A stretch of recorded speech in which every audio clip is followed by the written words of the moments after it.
So when I'm able to stay connected to my body and what I know that I need is right for me through being able to stay connected to my heart and not up in my head of trying to solve problems all the time, that allows me to have to put in way less effort and be 5 times more efficient. Hello and welcome to the Winners Find a Way Show. I am your host, Trent Clark. Welcome to another fabulous show with the Genie, Keyen Lage. That's it. Right? Let's go. Keyen Lage. Man, Keyen's got a tough name. Irish-German name, which I love. South Dakota grad. Keyen, talk to me quickly. You study finance, analyst, want to go into the professional world of finance, but man, you're a high-quality football player in a Division I AA program, which only the few and the proud out of a 1AA get a chance at the NFL.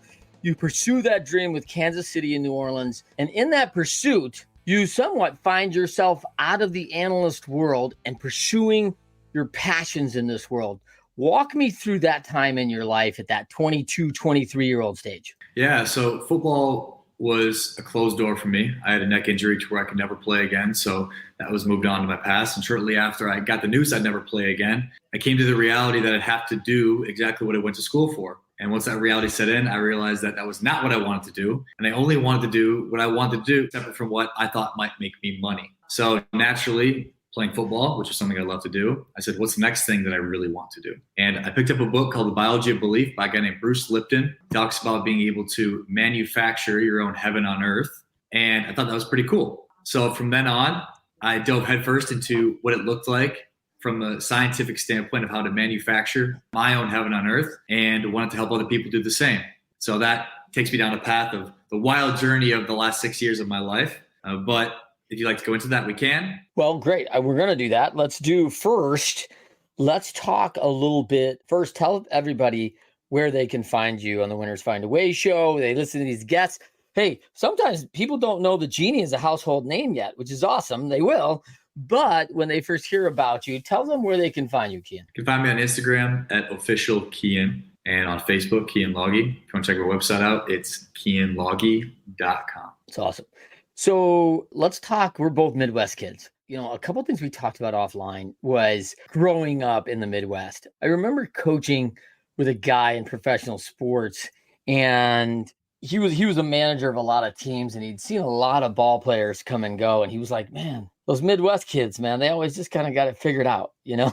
And I just thought, like, man, it really struck me, like, why would he say that? Like, what is it? And so as I'm kind of doing this audit of excellence, right, that's going on in the pro game and why people are being successful. And this immediately intrigues me, right? Because we have this melting pot, as you know, in the NFL. I guess everybody just comes together from every different environment of all time, right? And baseball is very international too. So now layer on languages and third world countries and all sorts of things. And we talked a little bit about growing up in the Midwest and the four seasons and the cold and learning to work and getting humbled by not just other people, but the elements and like what you're involved in. Walk me through how you discovered that value inside you, because you living in Miami is a very different value system than South Dakota. Is that fair? That's not only fair, that's an absolute truth in every single way. But I think that's what made it so intriguing for me.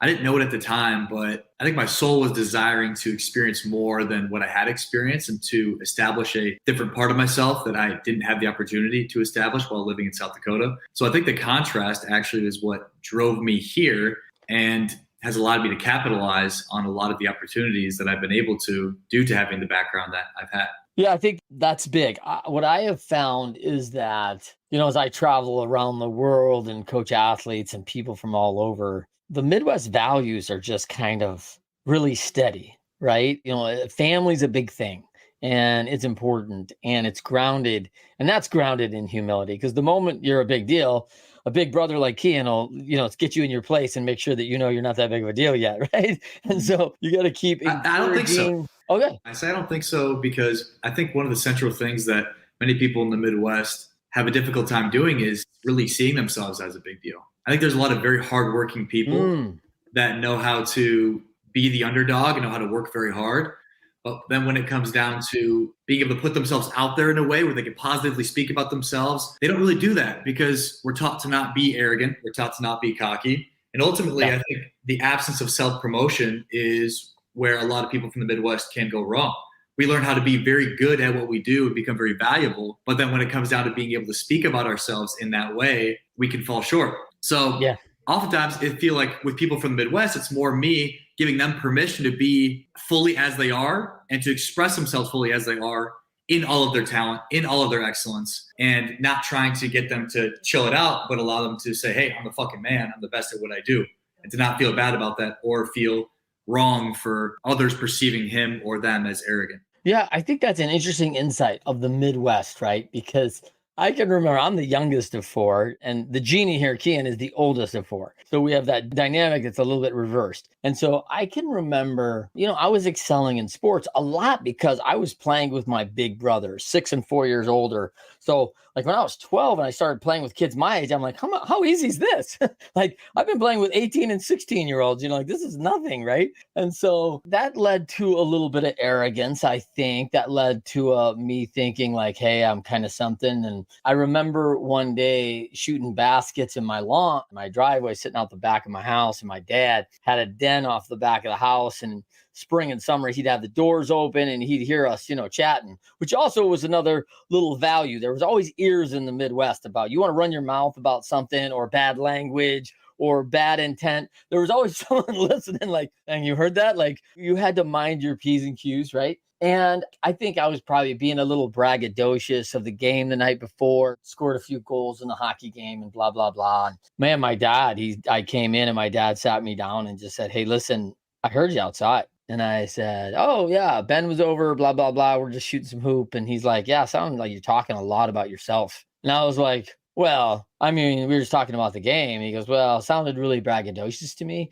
He goes, I want to be clear. If you're good, you don't need to talk about yourself. Everybody will know. So I highly think and believe you should keep your mouth shut. And I was like, yes, sir. Like, I'm not going to be talking anymore, and so, now you paradigm shift to, for me, 40 years later, right? And it's like, oh, hey, promote yourself and talk about yourself. And I was like, yeah, I learned that was bad.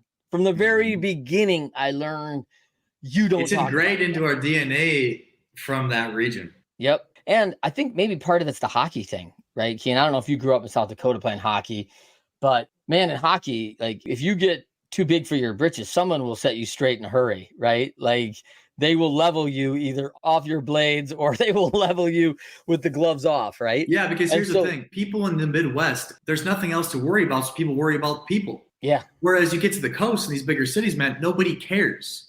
Are you running your mouth? It's like, okay, well, I have other shit I need to do. Like I have other priorities I have to focus on. But Yeah. in the Midwest, not all towns are small or cities are small, but they're generally much more based on seeing what everybody else is doing because there's just not other things to do. And so naturally, the crab in the bucket effect tends to happen because there's not as much going on and people aren't as focused on their own lives, so they can focus on other people's. That's an interesting concept. And I do think it is people driven, right? It's relationship driven from church to everything that we're doing. We're going in groups. Everyone's attached to something, which has probably even grown more since I was a kid. And I don't remember like having so many opportunities for sports that kids have now, right? Like we got bowling teams, we got bass fishing teams. I'm like, holy crap. Like, I don't remember seeing all that when I was a kid. There's like 3 sports and that was it, It's a very different deal where we've really become tribal and we go into those people we really want to be around. Yes. And there's nothing inherently wrong with this tribal essence that we hold in the Midwest. But when you're suppressing who you truly desire to be to fit in with the group, then that's an issue. I think most people in the Midwest, they'll settle for the tribe that they were put into or the people that they were surrounded with instead of understanding who they really are and being able to make a decision from there as to who they surround themselves with and what they decide to do. So there's not a lot of acceptance of diving into a deeper level of individuality amongst the people there. I think that's where people can get stuck in tribes that they're not inherently created for, which causes a lot of internal chaos. So you can go through the process, which I would say that's what I did leaving South Dakota, moving to Miami, of deconstructing who the tribe taught me to be, who the tribe thought I should be. It allowed me to understand who I really want to be separate from who I was or who I grew up as, which then has allowed me to be able to now associate with tribes that are truly aligned with me, not just what I grew up with. Okay. So Why are you called the Genie, Keyen? Because I grant people's wishes. People come to me when they have wishes or they have desires that they'd like fulfilled, and I help them get those things. Yeah. So you've been coaching now for over 5 years, been traveling the world, Zoom, that's a factor of the last five worlds of how we work, right? Of the last 5 years. So you've been interacting with males that are high achievers, top 5%ers, right? And they're looking to do something that they believe they can do. They're not sure. So they call the Genie and say, hey, I got this wish. This is what I'm going for. And you're going to help them get there. Well, yes. But initially, I'll figure out if it's actually their desire or if it's their programming or their tribal desire. And that's very important to do. Most of the time, when we truly understand what we want, separate from our programming, we're able to adequately pursue it. But if we're pursuing something, not because it's what we truly want in our heart of hearts, but because it's what we've been taught to want to go after, right? If I would have went into the finance world because my dad was in that world and I just thought it was going to be good to make money, I don't know how good I would have been at it. I don't know how much drive I would have actually had to be the absolute best at it. So the first thing I do is I connect them with their deeper sense of desire, separate from what their brain says that they want. So I have to first clear everything out. I got to clear out all the programming associated with who they thought that they needed to be. And then I can help them get clear about who they really want to be. Now, sometimes they are connected to themselves and they are aware, and we go into that desire and we end up getting it for them because it is truly a desire they have on their heart. But oftentimes I find that some of these desires that these men have aren't truly what they want. And so I first have to get them in touch with that space of their heart, which is truth. I think a lot of high achievers, do it because they're so gifted and everyone's programmed to do it. They saw it early that, wow, you're really talented at this. And the guy who instantly came to my mind as you talked about that was a guy named Andre Agassi, right? Longtime tennis player, one of the best in the world, top of the game for just ever, fan favorite. And then, at the end, life happens, it gets mucky, it's kind of ugly. And he does a tell-all book, right? Where he talks about the trials and the fact, like, this is what everybody programmed me. I never wanted that. In fact, I hate the sport. And you're like, whoa, what are you talking about? You hate the sport? You're like the best ambassador ever, right?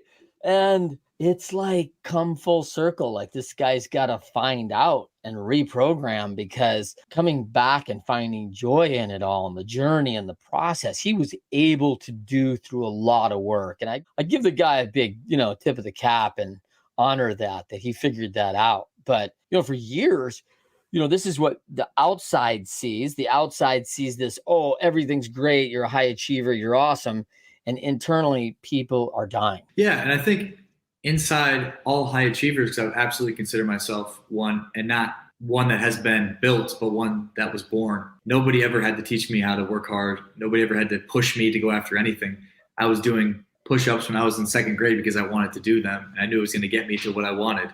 So I think I was very gifted in that regard, very young. That was more inherently built into me rather than learned. But when we know as high achievers we're capable of getting whatever we want, sometimes it can be more about getting that thing rather than being the right thing. And so it can be an incredible gift, I would say for me personally, to know that my capacity is unreal. But oftentimes, because my capacity is unreal, there's so many options and so much possibility that it's difficult to really hone in on one. Now I've done that and I'm very good at that now. But if I don't know truly what I want, then I'll go after something, whether that be a relationship, whether that be a career that isn't really aligned to me, and I'll be really good at it, but won't really bring me the fulfillment that I want. So you could be really good at a lot of things as a high achiever, but ultimately, if it's not connected to your heart, then the fulfillment that you get from the success will not be lasting. Unlock the full potential with your business with Leadershipity. Our proven strategies have fueled growth for countless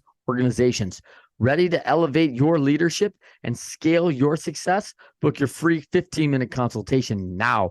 Click the link in the show notes below and let's make your business soar. This kind of brings me to the one thing that most people don't know about you, right, Keyen, is that you're this 6'3", 235, football star in college. You're built like a house and work hard at it. You're a high-driven, high achiever, yet gooey in the middle, man, soft center. Like you're a soft guy who's got a soft heart for people. And would rather spend time in that vulnerability and soft side sometimes than in some of the harder go world of overachievement. Absolutely. It feels good to dance in both. I think in order for me to be a better high achiever, I have to be able to dance in both. I don't get burnout because of my ability to be able to dance in both. I'm very connected to my body and what I know that I need, which allows me to be have better endurance than the majority of high achievers that just run on go mode all the time, which is actually incredibly inefficient in multiple ways. But by being able to stay connected to that slower, more loving, compassionate, present part of myself, I'm able to be in tune with the 20% of the things that are actually contributing to the bottom line of my success. And so while many high achievers think they're making good headway by doing things all of the time, what they fail to realize is that 80% of the activities that they're partaking in aren't actually contributing to their bottom line. So when I'm able to stay connected to my body and what I know that I need is right for me through being able to stay connected to my heart and not up in my head of trying to solve problems all the time, that allows me to have to put in way less effort and be 5 times more efficient. Excellent. So where do you think you developed that soft center? Man, that's a great question. I don't know. I could say it's from my family. Like I said, my family dynamic is very close. I go back maybe 2-3 times a year, but my family is and always has been incredibly supportive of me. My parents are the happiest couple that I've ever seen. They've always demonstrated a lot of love. We didn't have very much material wealth at all when I was younger, but we did have a lot of love, and that was what we leaned on to be able to get us through whatever it was. So I could contribute my family dynamic to a lot of that, and I'd like to. Yeah. So that's also one of these things that, like, now as a young adult, on your way to, some relationship, probably family, certainly something you want to repeat. Let's talk for a sec about your parents. I mean, I don't think most people have that in their lives. I don't think most people have like self-describe my parents the happiest couple I know, right? like that's pretty impressive, like of a way to describe like parents. And I had great parents, man, and I was blessed too. And my father passed a few years ago, and my mom, after 57 years of marriage, it's like, whoa, like life's different, right? And just like that. And so that becomes so long that, do you even remember when you weren't married? It's clearly double the time of prior to that. So over 2/3 of your lifetime to this point has been in this relationship. So it's a bunch of mashup of a lot of things, right? Good and bad, and mostly good, but it's not perfect, right? Everything's not going to be ideal, as I'm sure your parents challenged when the finances aren't there, but we stay focused on what's important. I think people are missing this, Keyen. I think we've gone away from having that top line support for kids and seeing it every day. Yeah, I mean, it was and still is incredibly important in my life, and I attribute a lot of my success to the love and support that I've received, not only from my parents, but from my extended family outside of that. And so you say it's not very common. Well, on my mom's side of the family, it's very common. There's 3 other relationships. My mom had 4 sisters. There's 5 of the girls. 3 of the relationships are just like my parents. It's unreal. So I've had the opportunity to be able to be surrounded by that. Then naturally, my grandpa got to the NFL. He never played, but he got there. So there's a lot of support from that family as well, coming to all my games. So I received a lot of support, and I like I said, attribute a lot of my success to that. At the same time, there's a certain level of golden handcuffs that can happen when there is a lot of support. And now maybe a lot of people can't resonate with this, but this is my experience, so I'm going to share it. Sure. In that when there is a lot of support, naturally, whether that be at work from coworkers or bosses or through your immediate family, there can be a certain expectation to do what is best for the tribe and not what the individual really wants and desires. So having all the support was very important for me to be able to get to where I was. But at the same time, part of the reason I had to leave was because I had to get away from the support. I had to be able to function without it. And the real world operates in a way that doesn't care about supporting you, right? The real world won't support you in the way your family does. And so by me getting away from some of that support, it allowed me to establish a deeper level of independence. I had to separate from that support. And so people that have never had that level of support, maybe it's a little more difficult to get off the ground, but they've had to build up a certain level of confidence within themselves because they never got it externally. So with every positive, there's a negative. With every negative, there's a positive. Sure. Right? And so through being able to separate from some of that support, I was able to gain a better understanding, not of what was going to allow me to get support from my family, but what actions I truly wanted to do. And so I think people in the Midwest maybe could have some elements of that if they do have a good, healthy family dynamic, which I'd say in the Midwest generally has much more than what happens on the coast. There could be this expectation to have to do something that the family wants instead of what the individual wants. And so by breaking away from that, it allowed me to be able to feel more fulfilled in what I'm doing, while also my parents not always agreeing with all the choices that I make. So I've done some pretty wild stuff in my life. In the end of the day, they still end up supporting me, and I found that I still received the same amount of love, which allowed me to see that their love wasn't actually contingent. Yeah, it's an interesting thing, 'cause I would probably equate it back, just thinking through a little bit of the Midwest. I think like in the early days, Midwest is about farming, it's about the land, it's about production, certainly about religion. And man, like the tribal concept is that the land feeds us, the land is important, not us. We have to till the land, treat the land, care for the land, and it cares for us. And we have to care for the church and the church, right? So, I think what's probably unique about the Midwest, more so than some other areas, is that it's just really not about you, man. I mean, if you're of a very early age, you realize there's a lot going on and it's not about you. And so I think that's a little different, because this era today, kids are getting caught up pretty early that, man, it's all about what I want when I want it. And it's a little terrifying, to tell you the truth, Keyen.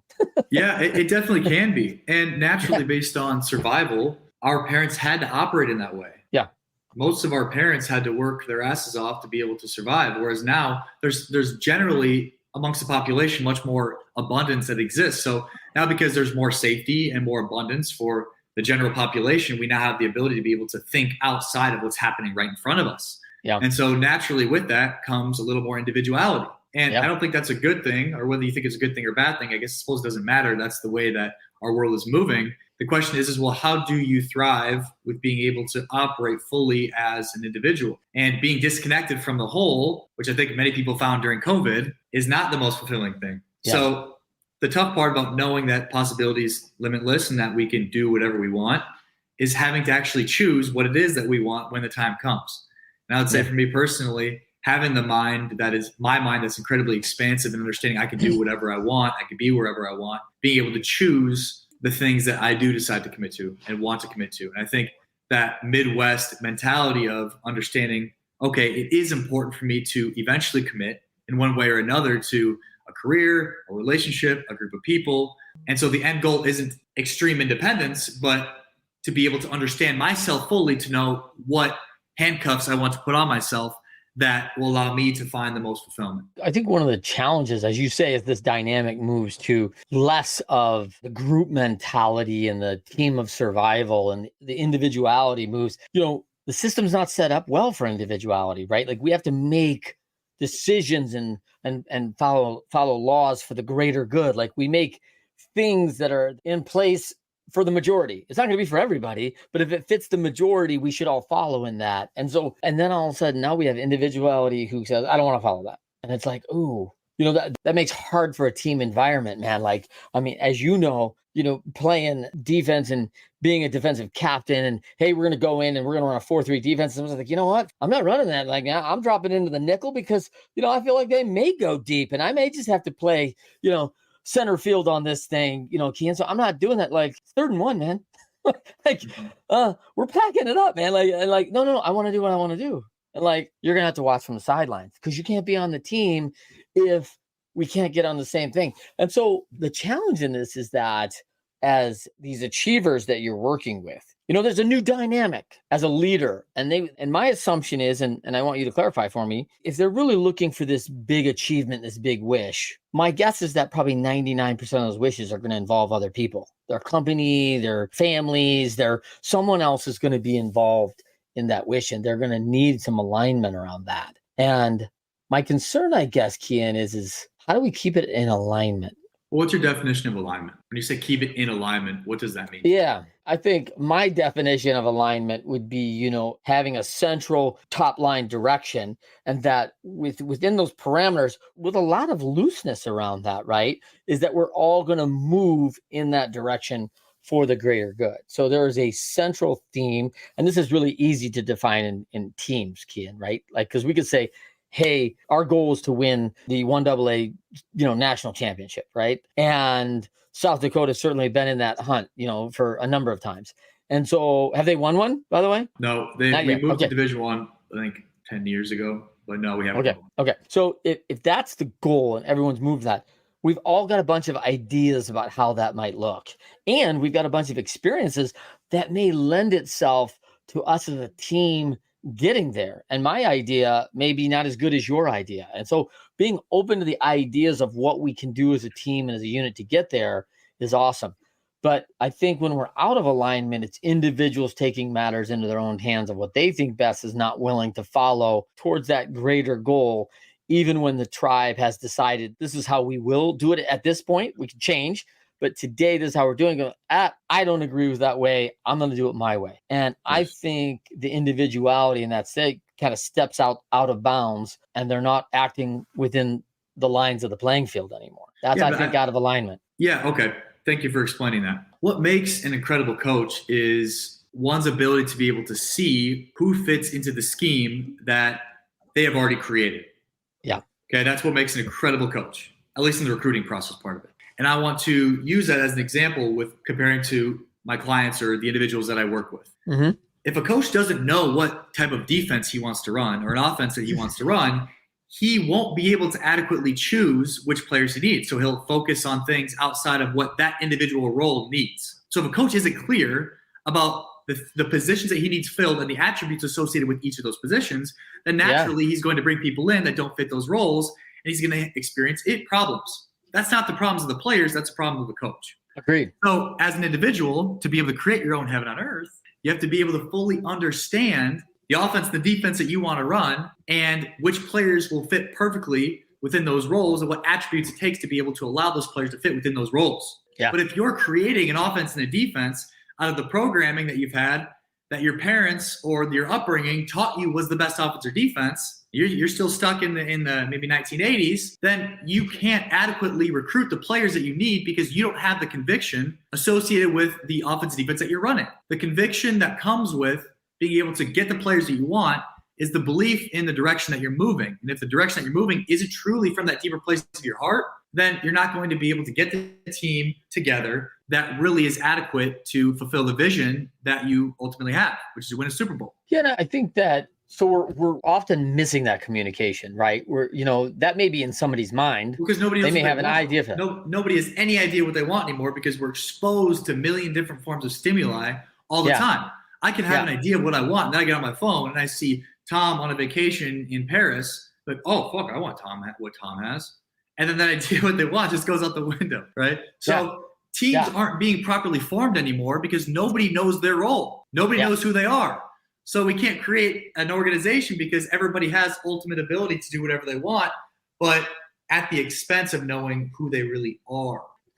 Yeah, I think that's where, I see a lot of organizations, they stumble, right? They're not communicating. And in fairness, the individual who's now acting out of bounds may just be acting because they're not communicated with properly. They just maybe they think this is their role. Maybe they think this is their best idea. And no one said, hey, this is not what we're going for. This is the type of offense we need to run. This is what your role is inside that offense.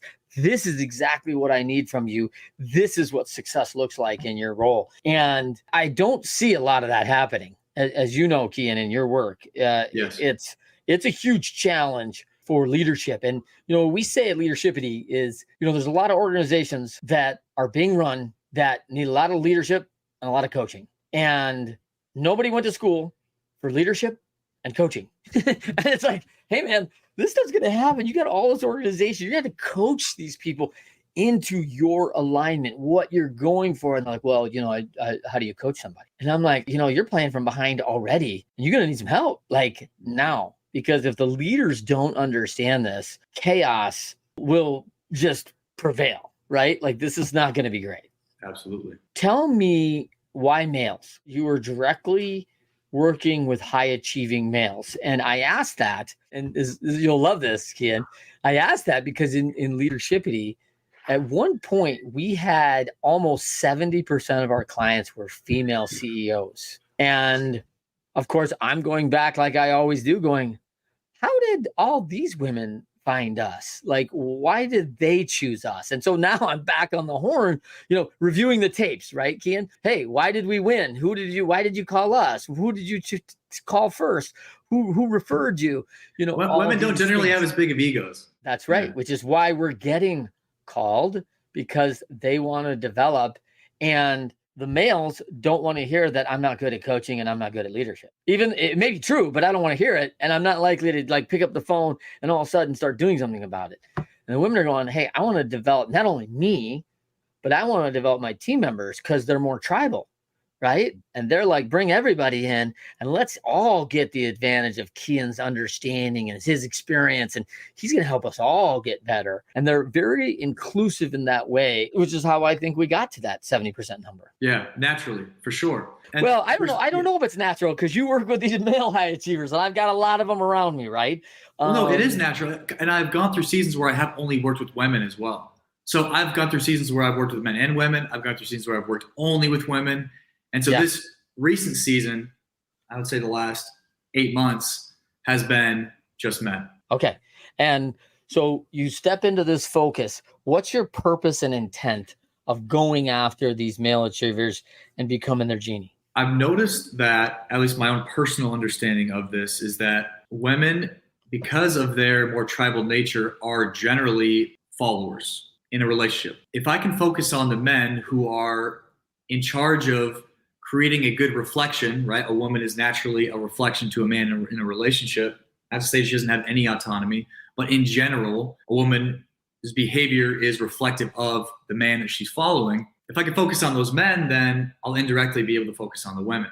So if I can create stronger men, I do believe men are inherently to be the leaders of a society. Now, I might get crushed underneath that because somebody might say, oh, it's a patriarchy, blah, blah, blah, all this. All the women that talk that way, secretly behind that, want a man that's capable of loving them and leading them in a way that God would really want them to, where the man's not taking it for granted, but fully operating as God intended him to, as the leader of that dynamic. So if I can work with the people that I believe are inherently supposed to lead and help them be able to be as optimal of leaders as possible, then as a byproduct, I'm able to influence everybody else.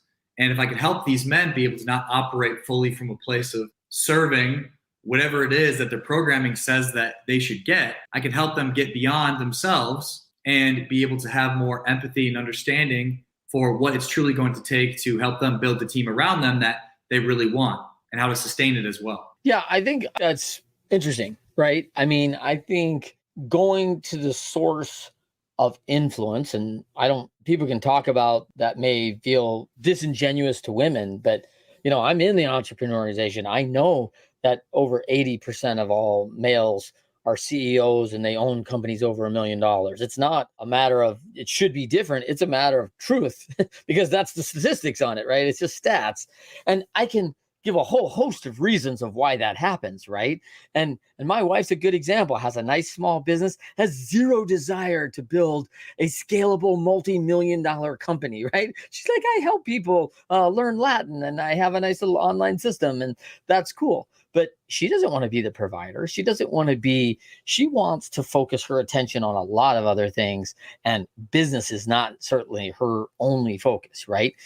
This dynamic that you speak of is very interesting to me as you talk about kind of God's purpose, as I've been through tons of counseling. I'm an abused kid, and a lot of counseling, just getting relationships right, because I don't think relationships are easy. And I can recall, recently, as my wife and I were struggling in a good relationship with one another, communicating well, and she's certainly not seeing my commitment level that I've had in the past towards the relationship, whether I'm distracted by my work or the other kids or whatever it is, doesn't matter. And as my counselor said, hey, how's your relationship with the higher power? How's your relationship with God? Because I think your wife is reflecting that same relationship in your life. And I thought, ooh, it's about as lukewarm as my relationship is with my wife, right? So I've got this lukewarm toe in the water, kind of going about and going through the motions, and kind of exactly what I'm doing in my faith life, right? So I'm looking at this thing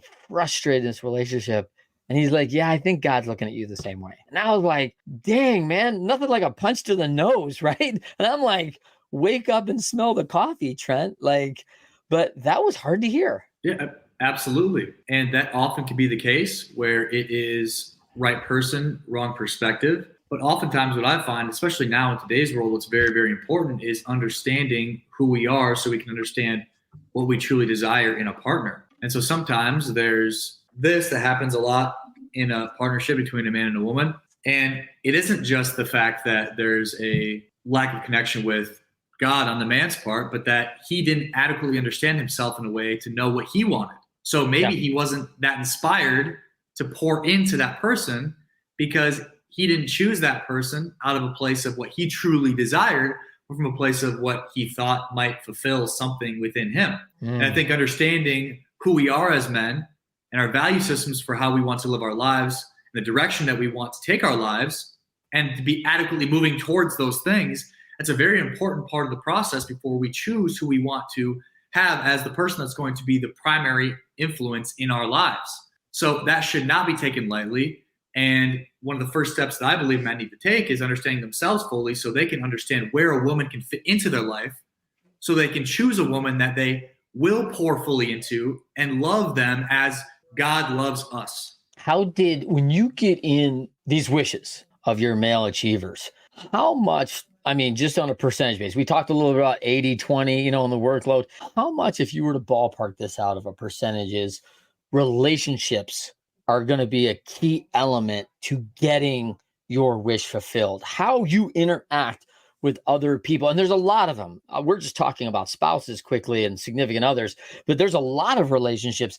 How important is that in your work? 90%. And honestly, a good majority of the work that I do is through our interaction, teaching them how to have a healthy dynamic with somebody else, where it's not just transactional experience, but where there's capacity for an authentic interaction. Now, it's not to say that there's not things that I want and there's things that they want, and naturally we're in that container because they want what I have and I want a different form of currency back from them. But I teach them how to be able to have genuine, authentic relationships. And I think that's something I've always been very good at, is being able to have those genuine relationships. That's never been an issue in my life. So being able to help them navigate that space through our interaction, through the way I show up and the boundaries that I set and the way that I speak to them, it allows for them to learn as a byproduct of osmosis, not only through going back and forth with me, but through the things that we talk about.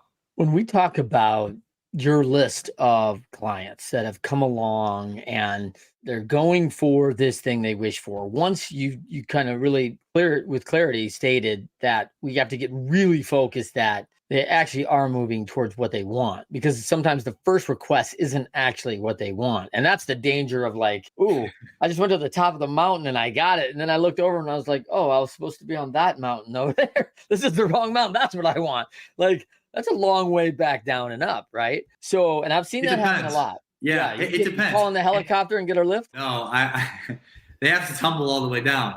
They can either go slowly, timidly down, or they can tumble. And when I say tumble, I'd say that's a metaphor for giving them permission to go in and experience all of the hurt, pain, guilt, shame that they've used to mask what they truly want. So oftentimes high achievers are underdogs as well. And that underdog mentality can come from a level of deceit from people at a younger age, or from people that thought they couldn't do it, or trying to prove somebody wrong. And so I have to go in and I have to help them feel all that pain that they're actually feeling, that they're masking with improvement. So if I can be that person that will prove those people wrong, then I can now feel good about myself. Or we could just feel the pain associated with the disapproval of those people. And through that, there's a lot of emotion that's experienced, and that's a tumbling down the mountain. But if they give themselves permission to go into the hurt and pain and fully experience all that emotion, then we can get to the bottom faster so they can get to the top of the next one quicker. But the cool part about it is that there's a lot of skills that people learn in the process of getting to the top of that first mountain. Yeah. That mountain that they decided to climb. Andre Agassi, for example, right? The tennis mountain. I'm sure he used a lot of the skills that he learned from getting to the top of that industry to be able to take him to the top of whatever really lit his heart up next. Yeah. So it's not to say that it's all for nothing. It's just to say that if you want to feel the most fulfillment possible, then naturally you're going to have to probably do the thing that lights your heart up. Yeah. But at the same time, to tumble down to the bottom, you still have a ton of skills that you learn to get to the top of that mountain. Yeah, I think that's part of the athletic experience that I don't know that everybody gets conditioned for through life. It's there in sports, they make you feel that pain, right? They reintroduce the pain again and and so you're like, oh my gosh, you're either gonna learn or you're gonna win or learn, right? And you get conditioned to it. You get conditioned to review the tapes. You get permission, by the way, to lean into the pain. And it's not always even requested, it's almost required. And so that's a skill set that I don't know that athletes always understand, like, hey, I've done this pain exchange and I know exactly how to use that in the future, because it's a massive skill. And Andre Agassi is a good example, pouring into a school for underprivileged kids in Las Vegas. He has an incredible campus with a heart for, doing something for somebody else. And he's taken all those skills and those relationships and what helped him get there. And, the guy's, unstoppable. So let's talk quickly about what's rearing its head with folks. When you have people that they're already calling you, like I doubt low achievers or people on the fence of whether they've ever done anything are calling you. They have already had some wishes come true and they've kind of saved this one up, right? And now they got the Genie bottle and they're like, oh, I'm going to rub it. And here we go, man. Keyen's going to help me get there, right? And this is going to be, what I've been dreaming about. And they likely have achieved some things, but what do you see are maybe one or two things that's consistently rearing its head that are roadblocks or hurdles on the way to their achievement that you're just seeing regularly with these men? Well, there's levels to everything. And there's certain operating systems that come at each level. And if you try to use certain mental models of thinking to get to a level you've never been to, then naturally you're going to have issues with being able to plow through the ceiling. So I want to make it more about the practical rather than very deep, and that what got you here won't get you there. That's a very common phrase. Yeah. And so it's not as much that they're completely messing everything up. A lot of the guys that get to me, they've had some level of understanding of who they are and what they want. But their issue is that they're trying to be the same person or do the same things that got them to where they are to get them to the next level. And so like any life cycle of a business, you can use the underdog mentality to be able to get yourself to float.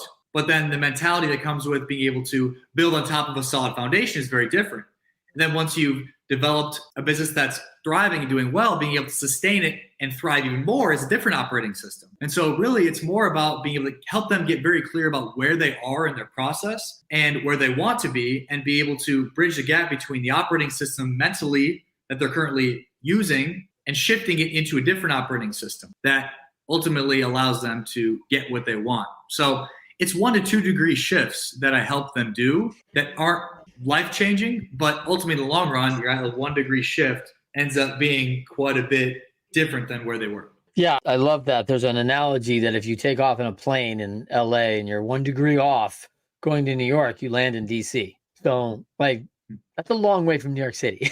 Like you were not on track, but yet it's just fractional offline at the beginning, right? And so by the time you get there, that is not going to get you where you want to be. If there's a lot of challenge out there right now, a lot of push on.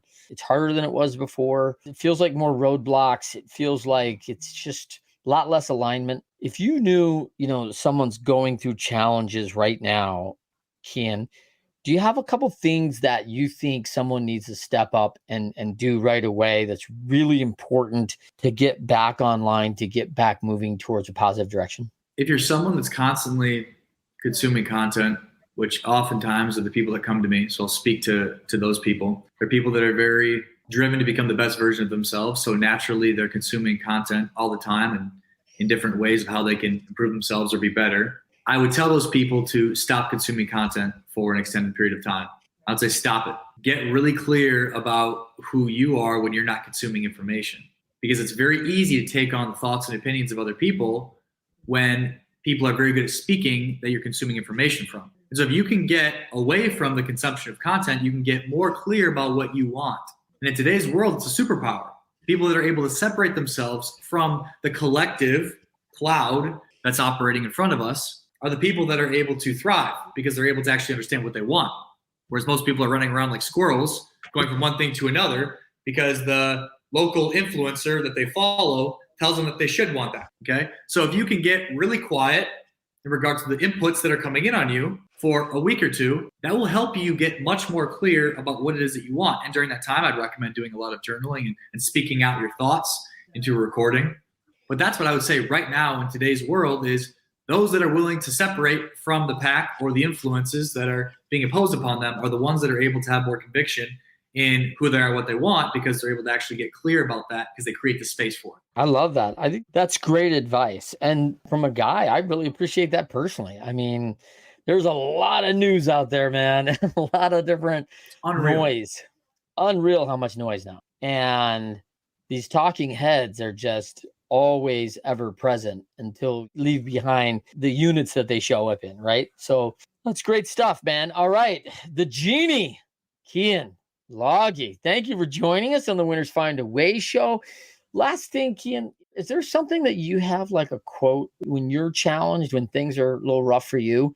Do you have something in your life that you read, something that levels you, that kind of gets you back on center point and gets you moving back on that line? Yeah, there's two things that I do. The first thing is when I'm feeling out of alignment with myself is oftentimes it's because I'm avoiding a certain emotion. Mm-hmm. So what I do is I give myself permission to just sit. And I'm like, oh, I'm really out of whack right now. Oh, I feel like things aren't moving in the right direction. Oh, I feel like things aren't flowing. I'll just sit. And oftentimes there's an emotion that comes up that I have been avoiding. So if I give myself permission to go into the emotion, I will literally get into bed and I'll spend an hour just intentionally letting myself experience that emotion. It's phenomenal. I'm a big badass that is very successful. And at the same time, I understand the benefit associated with allowing myself to feel what I'm actually experiencing. Because if I can feel it, then I can move on from it. Then I stop doing things that are associated with trying to get away from the feeling, which is oftentimes what a lot of men do. So I'll go into the feeling and let myself experience it. I'll cry. I'll be angry. I'll let myself be unconditionally expressive in that space. And then normally that reveals a certain level of clarity as the gunk is cleared, as I allow myself to experience that emotion. Second thing that I'll do is after I do that, and I feel like I'd like to get some greater level of guidance after I purge myself of the emotion that's causing me to do things that aren't maybe what are in alignment for my better good, I will call the support system of the people that I have around me. So I know there's people that I've put into my life, the team that I've created for myself, that are good in different arenas of life. And so depending on whatever it is I feel like I'm not in alignment with or not able to understand, I will reach out to those people and be vulnerable in where I'm at and what I would like from them. So I have an ability to be able to be acutely aware of the issue that I have after I allow myself to experience the emotion and what I need as a byproduct. And then normally those people are able to give me, those men are able to give me the practical understanding I need to be able to move on from it. Or if it's not those men, it's me going out of my way to research like a madman to be able to understand more about what I'm not understanding in my life. So love it. Yeah, I had the third one, which is giving myself permission to go all the way in on putting my pride aside and learning from other people until I get it right.